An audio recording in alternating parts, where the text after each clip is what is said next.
Good morning, gang. David Gupple, Tinker Farmer here. It's the first day of August 2023. It's about 6:20 in the morning.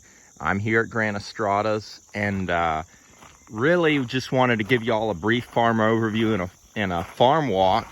We're putting in all the essentially overview.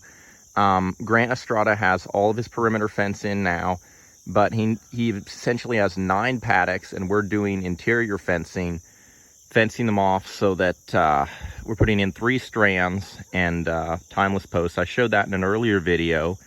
And what we're doing, I'll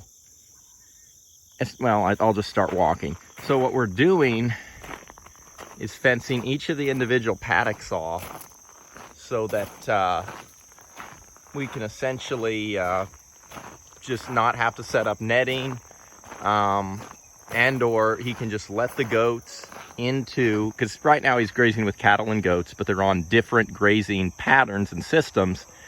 And so it really is simpler, or he doesn't have the goats trained to one wire either. And so it really is simple for him to be able to open them up and let them into a whole paddock. He's not, his total acreage is 80 acres. He's not shooting for one-day rotations right now. That's not really his goals. And his herds are not scaled up enough to where it's really optimal for your labor to be moving them every single day. And so, anyway, we're finishing. We've probably done, I think we're going to be fencing the 4th or 5th paddock. And I don't know if all of them need a 3-strand fence in it. So anyway, what I want to showcase or come show y'all here is kind of the layout of the farm, more or less.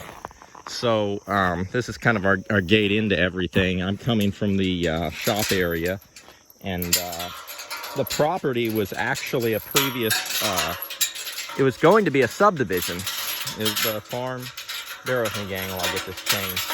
It was going to be a subdivision, and out here in Bogalusa, you're really out here. There's not a whole lot around, and so they didn't end up making it into a subdivision, but they went ahead and put this road in on the farm. And in Louisiana, where South Louisiana, where you get 60 inches of rain a year, there's very few things that are more important than access. You might have heard from different people, access is number one. Being able to get into your farm, having good access is just so important. I'll just mention in passing, right here, I was bush hogging yesterday. Now you can see the tractor down up in there. I'm bush hogging up through here, and we're gonna have a corner there, and this is one of the paddocks. The next paddock we're fencing in.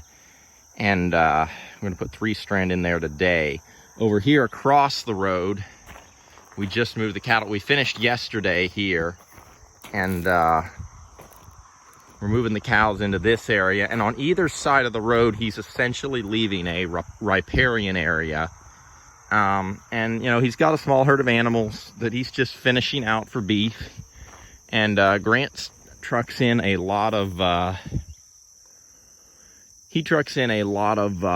wood chips. He has a gardening soil business as well. On a small acreage, he's essentially optimizing and getting his full-time income, not by having enough acres of grass, but he's doing it by diversifying into a lot of different things, a lot of different options. This is part of what we finished yesterday. We had that section, and then down in there, built that fence going way down there. Really, you can't quite see how far it goes. It's probably 250 or more yards. Ben and I are getting really, really good at just laying out the fence. I mean, high tensile fence, y'all, it's the way to go. There's no doubt. At 5 cents a foot for high tensile, and I mean, you add in, of course, you got the cost of your posts, but it really is the way to go. So this road here cuts right through the center of Grant's property, and it gives you access to everything, which is really important when you're doing a lot of layer chickens like Grant is, and also when you're doing a lot of pigs as well. You're moving things around, and the road is also handy for the cattle because it means that out of every single paddock, He can bring the cows onto this road. He doesn't have to worry about whether it's wet or not. And he can just go ahead and shoot them to any paddock he wants from the road. We have a water line that runs down the edge of the road. And I mentioned the riparian area. I probably should explain that a little better. So we're essentially letting these trees grow up.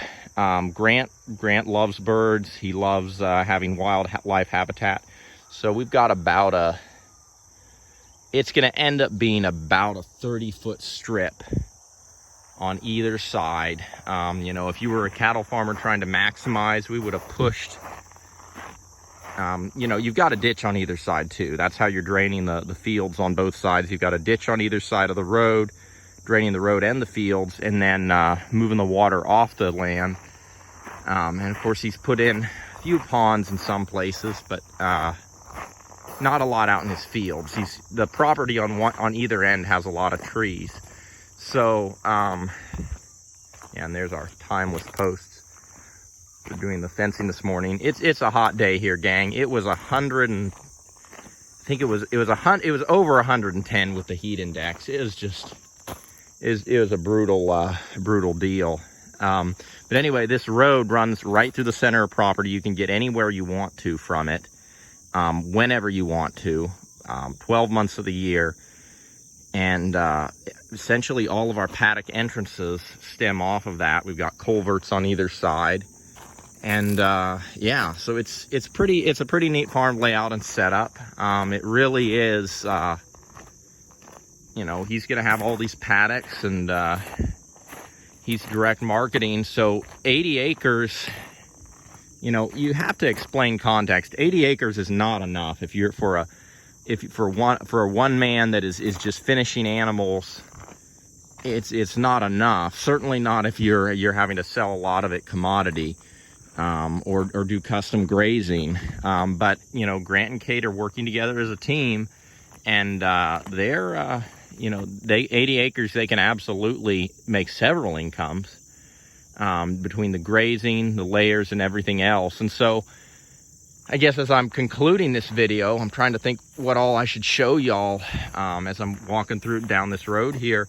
But you have to realize there are so many different ways to make a living at farming. There's not one way to do it. I mean, if you could take an industrial farmer would laugh at something like this. He would not even fence the inside of this farm. No interior fence. He would just, if he would even consider the 80 acres, depending on, you know, he would just fence the perimeter, and, you know, he wouldn't worry about the cows getting in the ditches. He wouldn't worry about them, you know, trampling up these wooded areas. He wouldn't worry if he ruined the bird habitat. He would just get in here. He's trying to make a living on production. He's going to fence the perimeter and just turn them in, you know. And depending on, you know, a rotational grazer that's really trying to optimize everything, he's going to try to move them every single day. Of course, if your only land base is 80 acres, and you're moving the cows every day, and it's only, I think Grant's herd is, I'm going to say it's 18. It's not very many, but I mean, now that he's getting more grass in, yeah, that's a flock of layer chickens over there. Now that he's getting more grass in, he can potentially he's probably going to get his numbers up to, well, he's probably going to double his numbers over time. I don't think he's going to go too much higher than that. Of course, he could go, well, no, he could go higher. He's not, yeah, this is where our corner is going to be at. I bush hogged up in here. We're probably going to pull off of that post there. We might have to put a corner in.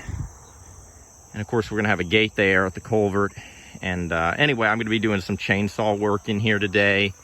May have to do some more bush hogging, and we're going to get another hot fence run through here.